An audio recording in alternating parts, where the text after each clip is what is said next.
What's going on, YouTube? Your boy Outlaw V2, driving to work. Decided to do a little video, man. Post up some content for my followers. Had some stuff going on, man, with some job things, some job changes in my career, my life, so I wasn't doing as much YouTube. Sorry, kill me. But now I'm back. All right, so today I'm going to talk about blasting and cruising. For those that have watched my videos, for my subscribers that know, I'm a blasting cruiser, which means I don't come off. I go to a cruise dose. I cruise down to a small dose of testosterone to just keep all the systems lubricated and everything working. My current dosing protocol is 100 milligrams testosterone cypionate every 4 days, and it keeps me good. I'm good to go. That works out to keep me probably around testosterone in the 650, 700 range. From 240 to 920 is the range, the human natural limit, which means I'm not technically cycling. Am I natural? No, because I'm relying on exogenous testosterone. However, I'm not making my testosterone go outside the normal human physiological range. So that's the difference. But no, it's not natural.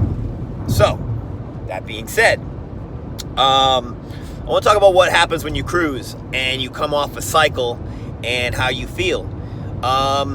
It's not much to report other than you feel fucking normal. You probably feel a little bit better than somebody who is, say, in PCT and post-cycle treatment, doing Clomid and that other shit that I don't really like to take. However, you go through a period of, well, I'm speaking for myself. Again, I'm not a doctor, so I'm going to speak just for my own experiences. When I cycle off and I go back to my TRT dose, I feel like, sometimes a little motivational lapse in focus. I don't go as hard in the gym, just simply because I'm less focused. When you go in the gym and you're doing compounds like trenbolone, other shit that like psychologically, messes with your fucking head. You go into the gym and you walk in there like you can just crush all these weights and you can fight everybody in the gym and just whoop everybody down. Well, when you go in the gym acting like that, a lot of times it leads to good workouts, productive workouts. So you lose a little bit of that when you pull back to a cruise dose. Again, I get my blood work done. I monitor my testosterone levels. I talk to my physician about it.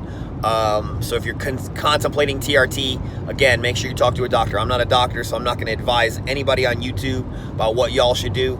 I know I get regular blood tests. I check my shit, make sure I'm good to go.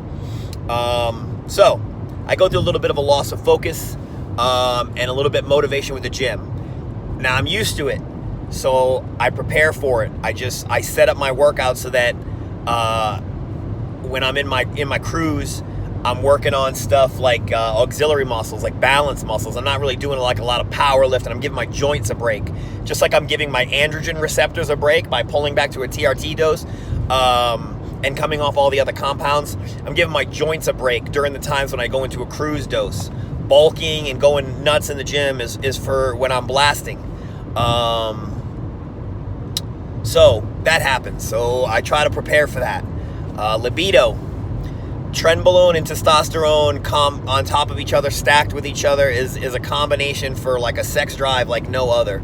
So that's not going to continue. If you pull back to a cruise dose of just testosterone, you got to expect that you're going to your libido is going to go through a little bit of a I don't know, it's kind of your body like rebalancing itself. And I go through a typical like loss of libido where I'm not as interested in my girl or vagina or whatever else comes along with that. I'm just not as interested in it. And usually I'm a fucking rampant beast. So I notice it and I just prepare for it. I know it's going to happen. Gives my girl a break. Just be prepared. What else? Loss of strength.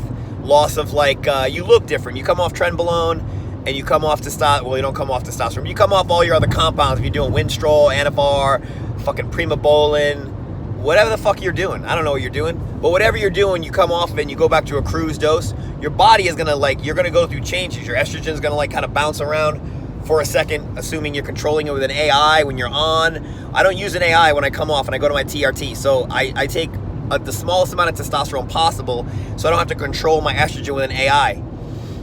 and I've done it successfully. My my estrogen's been in like the mid-20s, and I'm using synthetic testosterone at 100 milligrams every 4 days. So 200 milligrams every 8 days. If you're doing 250 milligrams or more of testosterone cypionate, or any testosterone shit, if you're doing 250 milligrams of fucking testosterone more than once a week, like 250 up a week, that's not a TRT dose, that's like a cycling dose. So, little rule of thumb. So loss of strength, loss of definition, loss of hardness, like your body doesn't look as like just fucking concrete. Like I feel just fine, like, you know, my arms are still hard, I still look big, I mean I still look good, but you just lose a little bit of like an edge. You know, cycling gives you like that fucking like that edge that natties always talk about, like, oh, we can't get to, you know, looking like that. Yeah, you're right, because you're natural. And it's not a bad thing. You're just not gonna be able to achieve the same look as a guy who's not natural. So loss of strength, loss of focus, loss of kind of those super pumped workouts. Again, during these times, I give my body a break. I give the people around me a fucking break. My girl, I give her a break. You know, because during the cycle, I'm gonna want to have sex with her all the goddamn time. So I give her a break. I come off cycle, she comes off cycle. So it's a good time for that. So all you guys that are like contemplating blasting and cruising, or even your PCT, when you come off and you're in PCT, man, use that time as a way to like let your body rest. Your androgen receptors, they get saturated, man. You know, that's why you see these bodybuilders and stuff like that taking these huge doses, like, oh, I do a gram a tren. Man, it's because your body's smart and your body adjusts, and it becomes the same dosage becomes less effective like the longer you use it. A lot of these guys stay on like years, 2 years, 3 years, 4 years, 5 years. They can't tell me that they're coming off and doing these like long ass PCTs. That's just not happening. So again, the dosages go up because your body becomes more accustomed to the drug. So that's pretty much it, guys. That's pretty much what to expect when you pull back from a blast to a cruise. My future plans, I'm in a cruise right now. I've been in a cruise since like early to mid-February. I've been cruising, just taking little tiny bit of testosterone. I look good. I'm trying to cut a little bit of weight to start my summer cycle. So I like to get lean before I start cycle. So I'm gonna try to drop to 175. You know, get my body looking pretty good, and then I'm gonna jump on and I'm gonna do a higher trend, lower test cycle combined with some Anavar. I was thinking about Winstrol, but I said fuck that. Winstrol does too much to your cholesterol. I'm not willing to have my LDL's cut in half for a pill I'm gonna take. So that's all I got, man. Outlaw V2 sticking it out. Appreciate if you ain't sub to my channel or whatever. Feel free, man. Hit that subscribe button. I like all my subscribers and appreciate the comments. Signing off.